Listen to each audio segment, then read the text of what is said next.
I'm going to play something that was written by a man named Marcel Price. I want to say a couple words before I do play it, because the way that he intertwined the words and spoke them was so intertwined with his soul that, again, his truth is undeniable.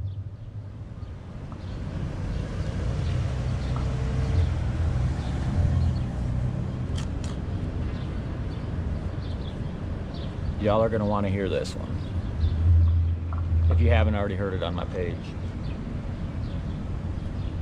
And even if you had, you probably want to hear it again.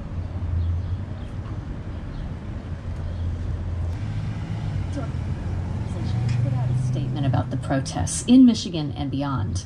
It read to us more like an essay, or dare we say poetry. Here's Marcel with his thought.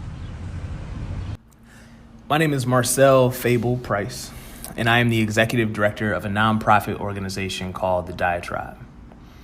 I'd like to start by first stating that organizations like The Diatribe are in a very dangerous situation.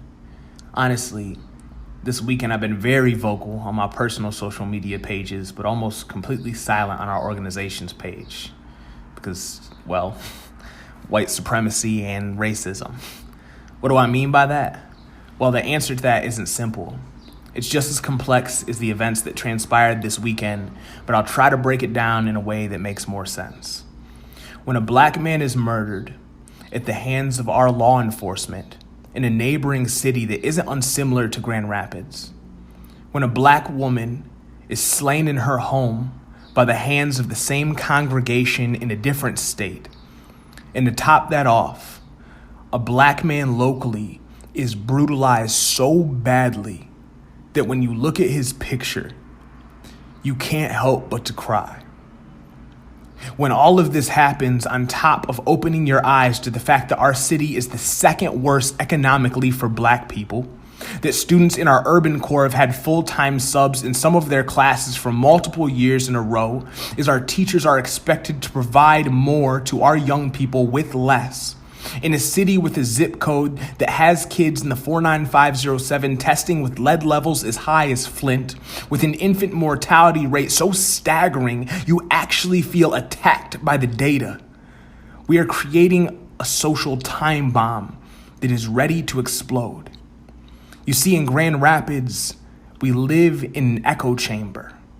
We know gentrification exists.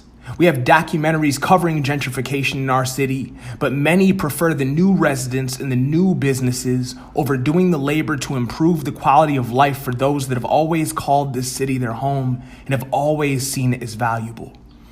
Living in this bubble makes watching people scrub the words, names of dead people off of the walls painful, as residents are quicker to erase the literal writing on the wall than they are to seek justice for black people that have been brutalized or even murdered.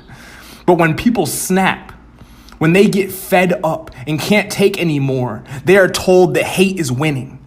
They are told to be quiet. They are told to take more, and they are told anger will not solve anything by the very people perpetuating these issues. And I'm not saying rioting is the answer. I will say that anger is a healthy emotion, as is sadness. I will say that for every fair housing movement and peaceful protests, there was a Detroit riot. That for every equal marriage law passed, there was a Stonewall. So to assume that there's one finite way to solve an issue that is rooted in black people being quiet, complacent, and continuing to stomach mistreatment is not only selfish, but it's racist. I think there are levels to allyship. There are people who say Black Lives Matter, and there are people who mean it. When some people say Black Lives Matter, what they mean is the Black lives behaving the way I want them to behave matter. When some people say Black Lives Matter, what they mean is the Black lives that haven't done things I disagree with matter.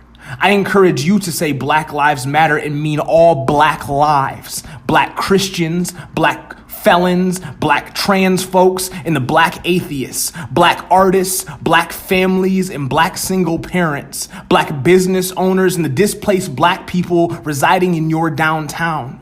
The black lives who riot and the ones who are peaceful all deserve to live. Period. If you are choosing to employ officers that are brutalizing or murdering our residents, you care more about white supremacy than you do about black people. Period.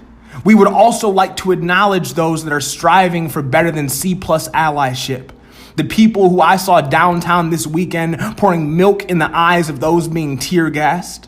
The allies who are putting their bodies in front of those being shot with rubber bullets and putting their bodies on the line to protect black existence. This allyship is truly rare. So thank you for that. And I hope others will be inspired by your bravery. But before we focus on crucifying those for lashing out, we need to dissect why lashing out is being done in the first place. If people are peacefully protesting, they should be peacefully arrested. Period.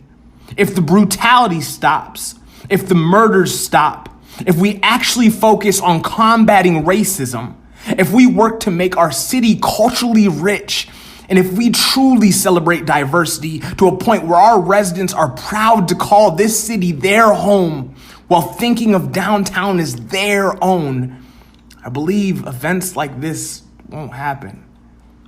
We fixed up downtown in a day when we have businesses on the southeast and southwest side with urine and broken windows that have been asking for support for years.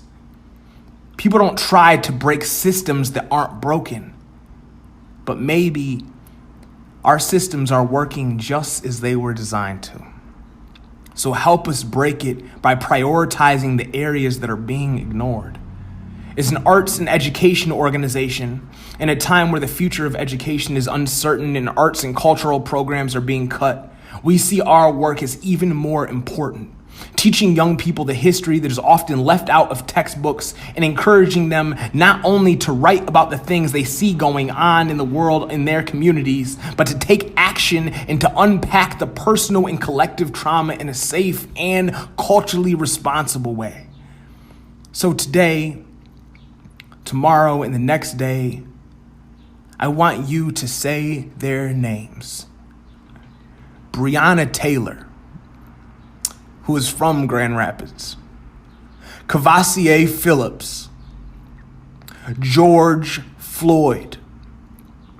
I want you to look them up. I want you to learn their stories. Ask yourself, next month, if this is me, if this is one of our students, or any other Grand Rapidian, what will we do?